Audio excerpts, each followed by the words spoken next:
sedang di urat leher, kadang juga terasa, kadang hampir nyaris tidak terasa, bisa juga di urat nadi. Terus bisa juga dilihat di telapak tangan. Kalau telapak tangan masih hidup ini kan masih kencang, ya. Nah, kalau sudah meninggal biasanya agak lembek. Terus yang selanjutnya bisa juga dilihat dari bentuk mata. Bentuk mata itu kalau meninggal itu lebih cekung, lebih cekung ke dalam sedikit. Nah, itu karena pupil atau yang berfungsi sebagai responsi mata itu sudah tidak berfungsi. Nah, itu sudah melebar. Nah, biasanya kalau di rumah sakit itu itu kalau pupilnya sudah lebar, tidak ada respon, itu sudah bisa dinyatakan meninggal. Terus ada juga yang pakai cara diletakkan cermin di depan hidung. Jadi seperti foto kaca yang bentuk benda-benda itu kan ada. Nah, itu kalau biasanya ada hembusan sedikit aja itu bisa terlihat seperti itu. Cuma itu untuk yang keadaan normal.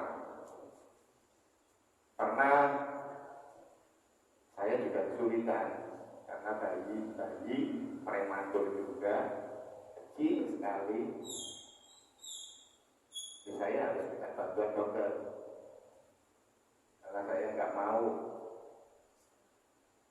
dalam deteksi, jadi harus minta dokter ya, seperti itu. Kalau ada normal, insya Allah seperti itu bisa.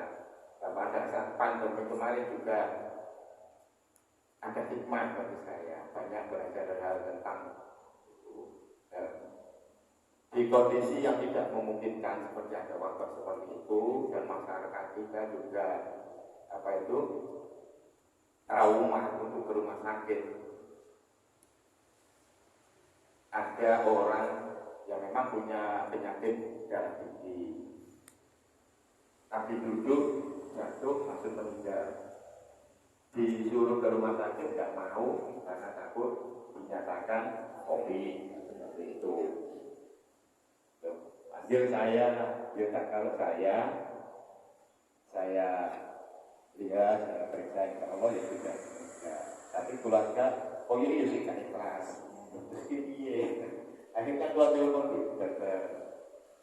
Mestinya kalau memang nggak mau diajak ke dokter, nah dokternya tak surat itu nggak mau. Bahkan sempat yang anak kecil itu sampai saya marah. Terus kalau seperti ini, terus hasilnya ini gimana? Tapi ini bukan tanggung saya Pak. Soalnya saya bukan di wilayah sini. Nggak apa-apa, saya tanggung jawab seperti itu. Akhirnya saya antar pakai APD. Ya, saya nggak mau jawab karena saya nggak berani mengatakan meninggal, soalnya kecil sekali. Nah, seperti itu, ya.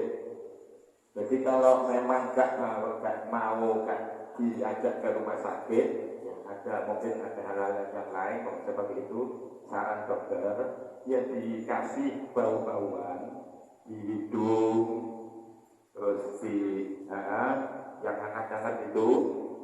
Nah, kalau tempo waktu antara seperempat sampai 15 menit sampai seperempat jam itu tidak bergerak, tidak ada perubahan, itu sudah direalisasikan. Ya, tanya dokter seperti itu. Terus kembali poin yang tadi, yang seperti memejamkan matanya. Yang pertama itu kesunanannya. Kadang ada tidak dipejamkan, ada yang sudah bisa sendiri juga bisa ada. Terus yang selanjutnya mengikat jagungnya dengan kain ke atas kepala. Ya, pakai kain yang lebih yang halus, kayak tutup dulu biar tutup intinya jangan sampai ada kesan menganiaya. Jadi diperlakukan dengan hormat meskipun sudah meninggal, itu kewajiban kita. Termasuk juga sewu pada saat kurban. Kalau mata hewan kurban itu di di tangan kita atau benda apa di dekat matanya, itu masih berkali itu tidak boleh dikuliti. Itu sama dengan menganiaya. Karena mata itu ada saraf yang langsung nyambung ke naluri kehewanannya di situ. Jadi tidak boleh. Jadi harus dipastikan meskipun sudah putus, sudah dipotong, tapi matanya itu masih bisa memberikan sesuatu, tidak boleh dikuliti. Bahkan menurut saya karena dipotong disikat apa sampai mau tidak boleh nangsa. Jadi harus dipastikan sudah meninggal, baik orang nadinya ataupun respons di kepalanya. Terus yang selanjutnya melepaskan ruas-ruasnya. Jadi yang sampun meninggal itu betul nopo dijelasno, katakan dengan yang tujuannya jadi supaya nanti pada saat memandikan itu tidak terjadi kesulitan. Terus tangannya diberikan betul nopo, lengannya diberikan betul nopo nyocok, cuma nyocok sering-sering nyocok teman-teman, kaya senang ya ini. Jadi sekedarnya aja secukupnya, tidak berlebihan. Kenapa mereka terus suku ini boleh dicekuk dilipat ke kenapa. Terus yang selanjutnya menidurkan di atas dipan tanpa tikar dengan menghadap kiblat. Itu kita harus sampai di luar sambilannya. Atau tahu tadi ini kesunan barangkali tempat untuk menidurkan atau ruangan di situ tidak memungkinkan untuk seperti ini, itu pun tidak apa-apa. Tapi ini kesunahan saja. Yang keenam, mengasapi dengan bau-bauan dan harum-haruman. Terus untuk mengasapi ini mungkin tidak lazim di kita tidak apa ditaruh minyak ataupun kapur harus ya, pokoknya dibuat. Nah ini juga bisa mungkin tidak ada di buku ini. Kalau sudah dipastikan meninggal, biasanya kan kalau posisi awal masih di kamar itu nanti kan di atas. Kalau bisa dengan syaratkan ke ahli warisnya untuk membersihkan jenazah terlebih dulu. Saya nyambungkan kadang yang naga itu singkatan ngetoni nopo-nopo termasuk dari lubang dubur ataupun lubang depan dan lubang belakang. Nah itu tujuannya satu, biar tidak menimbulkan fitnah pada si jenazah. Dan tadi kasarannya ya aku enak mau disuku nopo. Jadi dibersihkan dulu, anjurannya dimohon. Gak apa-apa, satu caci atau mungkin diseko juga gak apa-apa. Karena pada saat itu mungkin keringat, bercucuran. Lalu kalau lama-lama kan bau tidak sekecok. Betul apa orang dibersih, tadi semakin baru dibawa ke ruang untuk pengayaan itu. Jadi dianjurkan ngoten. Terus yang ke-9 melunasi hutang-hutang dan melaksanakan wasiatnya. Itu memang harus disegerakan. Terus yang ke-10 menyegerakan jaksis atau memastikan dia termasuk proses dalam pelaksanaan dia. Artinya itu tidak boleh ditunda-tunda, harus segera dilaksanakan. Nah biasanya naik akan bosan, nunggu bulan kan bulan naik. Ya kalau bisa dianjurkan disegerakan. Kalau memang pemakamannya atau yang tubuh ya tidak apa-apa, masih bisa tolerir tidak seolah-olah apa ya menunda dan menjadikan apa ya yang tidak enak bagi yang kasihan juga. Jadi kasihan jenazahnya juga. Jadi kalau memang di apa itu di setelah itu dikafani juga, kalau keluarga yang melihat apa bisa dibukakan seperti itu. Terus selanjutnya kewajiban terhadap jenazah. Yang pertama itu pakem atau yang wajib dilaksanakan bagi seorang muslim dan muslim yang lainnya ada 4, yaitu memandikan, mengkafani, menyoati dan memakamkan. Itu yang harus dilaksanakan. Adapun komponen atau hal-hal untuk pelaksanaan memandikan itu ya ada aturan-aturannya, ada kesunahannya juga. Untuk ini sama bukan tanda untuk keyakinan dan sudah meninggal tadi. Yang selanjutnya nomor 33 syarat-syarat memandikan jenazah. Yang pertama Islam, niat, dan juga berakal sehat. Ya. Terus selanjutnya disunahkan bagi yang memandikan itu ada 14 sunahan bagi yang memandikan. Yang pertama amanah dan mengerti hukum memandikan. Amanah tadi bisa diartikan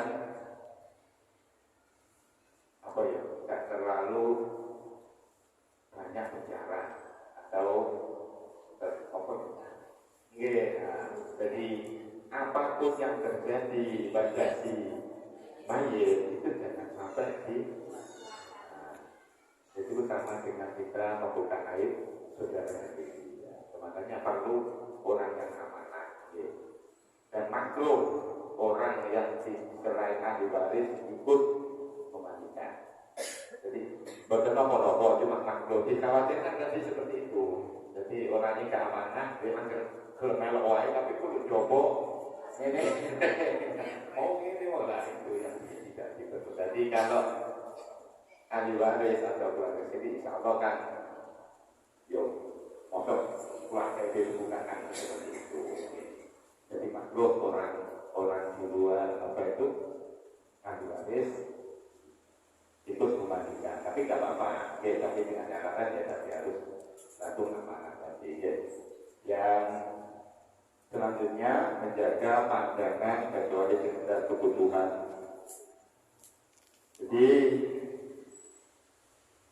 kita dalam laporan itu memandikan itu kadang perasaan atau perasaan kita itu kadang ya tidak bisa sempurna, kadang ada yang kurang pas atau kita juga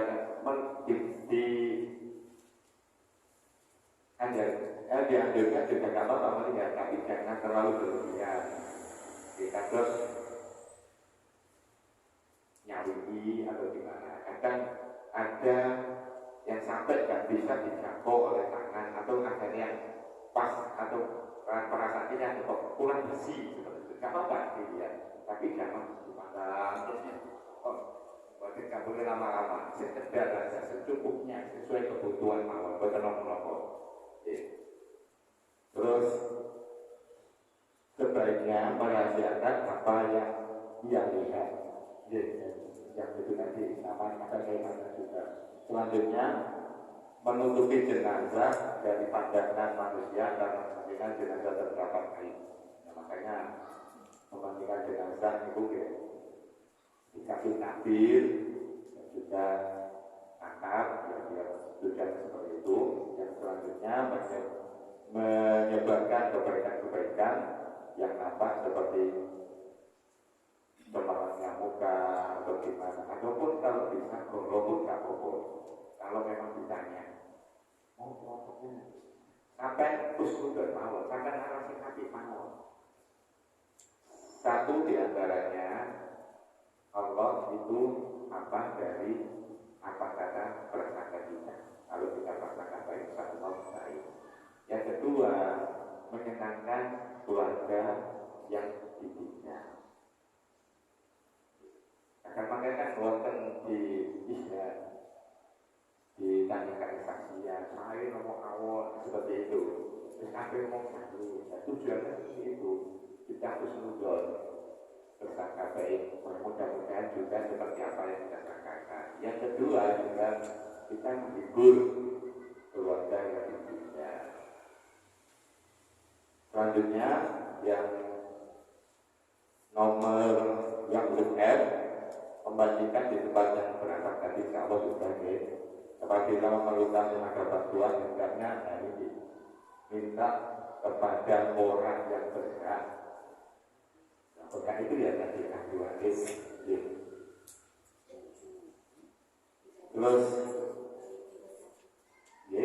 Terus selanjutnya yang nomor 38 berupa orang-orang yang tidak berkepentingan makhluk. Nah, tadi disambung ya. Terus selanjutnya menghadapi dengan kayu, galu atau bau-bauan atau wangian bisa Allah sambut. Dimana dalam keadaan tertutup kain insya Allah disambut. Yang dimandikan dengan air dingin bukan air panas, itu juga sunnah. Jadi didekat dengan air dingin. Malah yang dianjurkan itu kalau bisa pakai air asin, cuma ya menurut sewu kan hal-hal yang tadi biasa itu ya tadi ngobrol itu tadi sing tidak enak ya, jadi kan yang rasi aja dengan air biasa. Terus yang selanjutnya tidak melihat auratnya, nah, itu tadi. Jadi kalau dengan memandikan jenazah, kalau laki-laki kan aurat di atas besar sampai pukul. Kalau perempuan kan semua aurat kecuali wajah dan telapak tangan. Nah, prakteknya pokoknya dengannya itu pokoknya itu yang itu aurat. Adapun nanti pada saat pada saat pelaksanaan memandikan ada hal yang harus dibuka di pokok. Tapi jangan sampai berlebihan. Sesuai kebutuhan mawon, bukan apa-apa. Tapi jangan adanya, kan pokoknya harus dibuka kafe. Yang sesuai kebutuhan mawon, yang bukan apa-apa. Terus, kata dengan bapak-bapak itu buatan minum saya pun orang anak kan. Sekolahnya buatan kita kan kalau itu kan kalau tidak akan tidak harus. Jadi dibuka sesuai kebutuhan mawon. Dilihat pun tidak boleh berlama-lama. Terus selanjutnya tidak menyentuh auratnya tanpa memakai sarung tangan. Itu yang dilakukan. Ini saya panggilkan sampun wonten apa itu sarung kesehatan itu. Kalau dulu kan benar-benar dan kalau saya panggil misalnya dalam itu jadi dikasih apa itu kesehatan joko awal kita. Terus yang keduanya sarung kesehatan itu kan sifatnya kayak kulit tidak ada lembek dan juga bisa meraba hampir seperti tangan kita. Terus yang selanjutnya hendaknya mandi setelah selesai memandikan. Ya itu juga sunnah. Jadi ini dengan mantun saya akan memandikan jenazah disunahkan dengan juga mandi seperti layaknya mandi wajib atau mandi junub itu sunnah. Ya. Selanjutnya jenazah yang wajib dimandikan. Satu muslim lahir bagi ibu. Nah, bagi itu ada beberapa ketentuan atau beberapa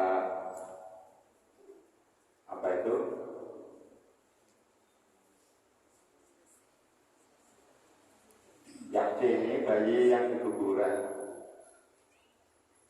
yakni bayi yang lahir sebelum waktunya. Untuk hal tersebut terdapat beberapa ketentuan. Satu, apabila lahir terdapat tanda-tanda kehidupan seperti menangis, bergerak, nah itu wajib dikafani, dimandikan, dikafani dan disolatkan. Karena ada yang tidak wajib disolati, itu bayi yang meninggal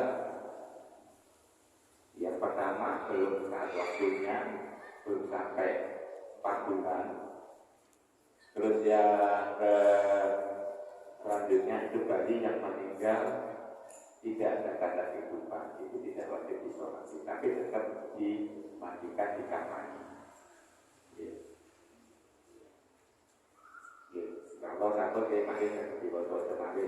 Selanjutnya jenazah yang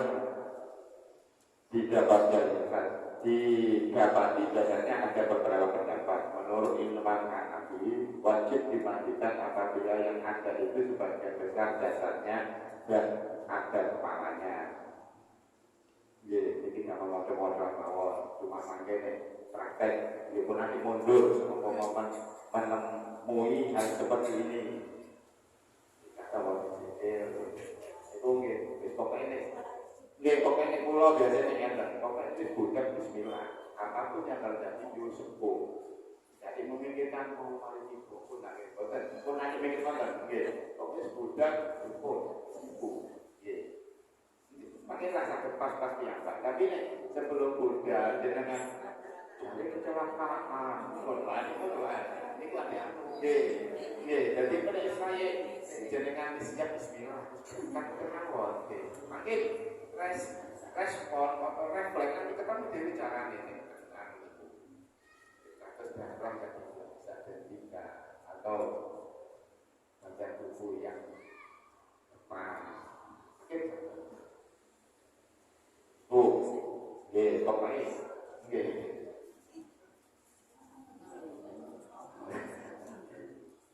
makin senang makin pengalaman terus waktu sing napa niku disukani napa niku sing kangge pengaruh niku napa sing kangge pengaruh makanan itu lho formalin kula awal niku nate niku disuwuni tiyang tolong mati yo tolong iki jam kalih itu harus terpenuhi bandara itu tolong keluarga waktu kita insyaallah aku lagi derek jangan sholat dulu ini kok jam kalih akhirnya kalau sholat tahun dulu gitu terus asal itu di jenazah dia pun wonten. Nah, kalau kan berarti Pak, formalnya mana? Lu dari nade, sampai telepon rutin, ya soalnya almarhum gak di sore ini bu. Ini kita harus pokok itu, kalau respon. Jam 4 dokternya datang membawa sekalian perlengkapan dan surat-surat perlengkapannya itu lengkap komplit, jadi tidak sembarangan. Dokter-dokter sakit. Nah, ternyata formalin itu awal mula untuk pikir dicampur dengan nomor itu air itu. Nah, ternyata itu disuntikkan tuh 5 menit setelah disuntik itu jenazah itu sudah semuanya termasuk buah zakat. Juga iya didirikan bisa. Nah memang prosedur di bandara seperti itu, harus seperti itu. Jadi akhirnya kalau di Semarang, akhirnya kalau ngangkat sama dokternya itu, dokternya sepuh, memang betul kaki dokter Sutomo Lingko. Bilangnya seperti ini Pak, nanti kalau saya memandikan ada yang keluar dari lubang, baik itu lubang hidung atau lubang telinga. Jangan khawatir kenapa itu dari sisa formalin yang kami suntikan. Terus tanggal malih, mohon maaf. Terus sampai bertahan berapa lama kondisi jenazah seperti ini, baik seperti ini. Kalau di depan kan di ruangan Pak yang tidak itu bisa sampai 3 bulan. Tapi kalau di dalam tanah 10 hari sudah bisa. Jadi didekatkan mau nih sampai itu. Oke, sampai itu. Jadi senang manggilnya seorang. Jadi pun nanti pun rasa pas-pas pokoknya bismillah sampai mawon. Terus selanjutnya jenazah orang mati bukan karena saya. Yang ini makin mawon dia sangat dibaca kemarin. Jadi orang sakit sudah orang yang mati saya itu ada beberapa pelajarannya juga. Terus persiapan sebelum memandikan sebaiknya jenazah diletakkan pada balai-balai berdiri kalau sampun. Nah ini yang nomor 5 atau nomor 4 di nomor 4 ya, halaman 45. Orang yang memandikan jenazah sunnah mendudukkan jenazah dengan pelan-pelan. Pada saat memandikan didudukkan pelan-pelan dengan cara duduk yang condong, jadi tidak duduk 90 derajat benar, biasa miring sambil perut ditekan. Nah itu bisa mengeluarkan sisa kotoran yang ada. Biasanya itu kalau yang di dalam di lambung itu agak susah, ya memang tidak harus keluar karena tidak bisa mengeluarkan isi perut semua. Cuma paling enggak yang di dinding-dinding khusus besar atau di dekat-dekat kubur itu bisa keluar. Jadi sama ditekan, tekan halus, kalau dikata-kata, diurut,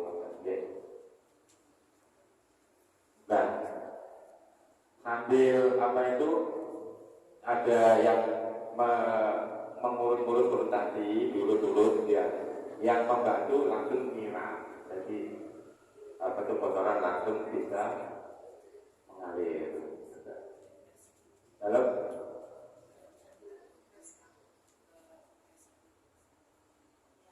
kalau bisa nggak apa-apa. Kalau bisa seperti itu. Cuma kadang ya kan biasanya di pemandian pun ada seperti itu. Nggak bisa. Kalau bisa lebih bagus seperti itu. Termasuk barangkali ada jenazah yang masih dari rumah sakit, mungkin ada bekas plester atau pampret atau bisa langsung dimasukkan ke kresek, diamankan. Terus selanjutnya yang keenam, ketika akan memandikan aurat jenazah harus ditutupi. Insyaallah sampun. Sedang 7 insyaallah sampun. 8 tempat memandikan jenazah posisi kepala lebih tinggi agar air cepat mengalir.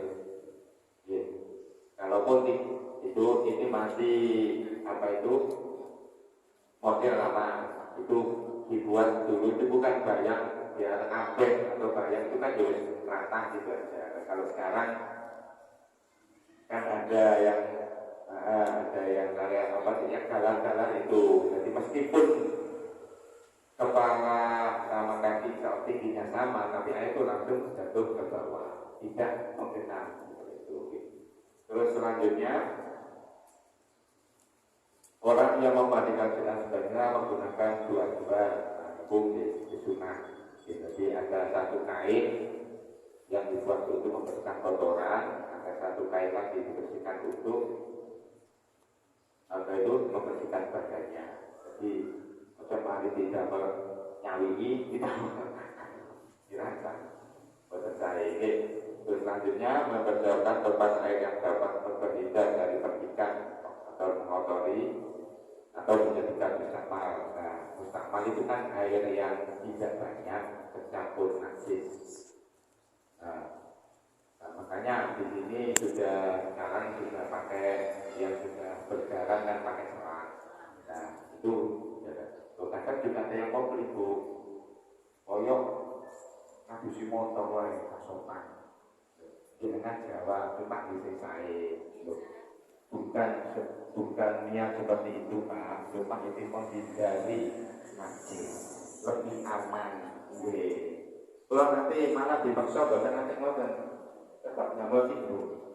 Nah, jenazah ini kubur wasiat, ini berjanda lo mandi pulau, karena ini tenggon di BKB. Saat ini ayo gane pasing berjanda itu pulau sinyirami, terus saat ini bapak ini daerah TKB ini wasiat, nek aku mati, ya lu sih pulau di Jakarta. Nah, keluarga ini ku, itu kan nggak ngayung niku, itu lo gitu, ya bener apa-apa, cuman di makin jenengan sih pakai mengganti buhe daripada pulau, dan makin ini pulau lah, makin tangan pulau, ibarat juga. Jadi ada sendiri, jadi tidak mari mosohi, terus cukup cebok, itu tidak seperti itu. Betul apa loh? Jadi kita tidak boleh kaku, tidak harus harus bisa adaptasi dengan kearifan lokal situ.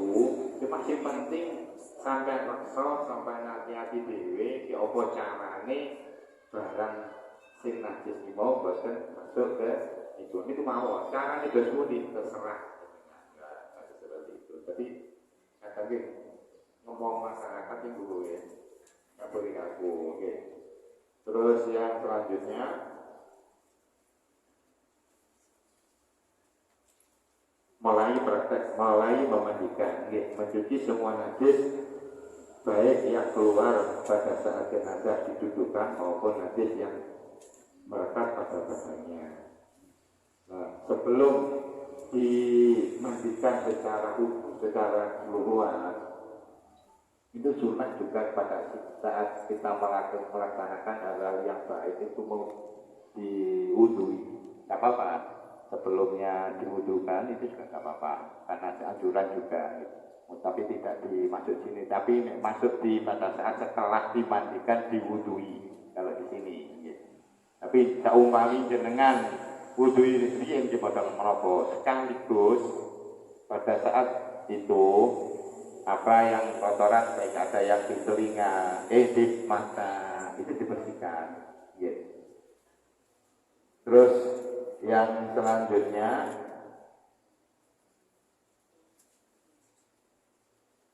kapan biasanya ini jenazah orang mati bukan karena sakit, sedang orang mati dari tidak wajib dimaklumi.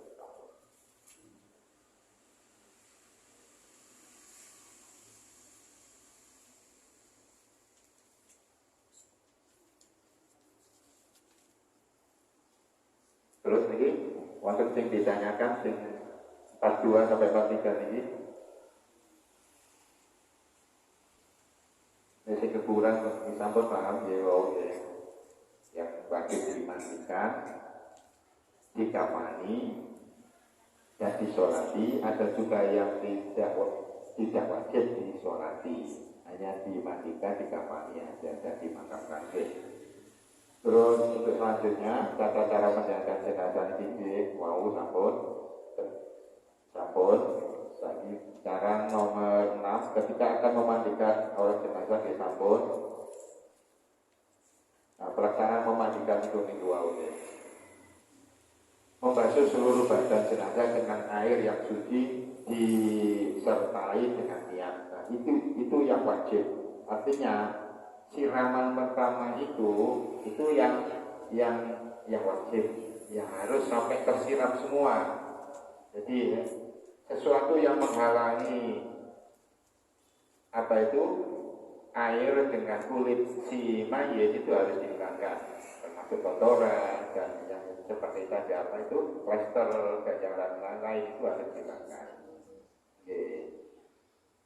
Terus itu yang wajib harus.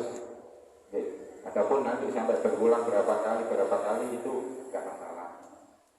Yang anjuran sih paling 3 kali, atau kalau memang 2 kali pun sudah dianggap sudah ya apa.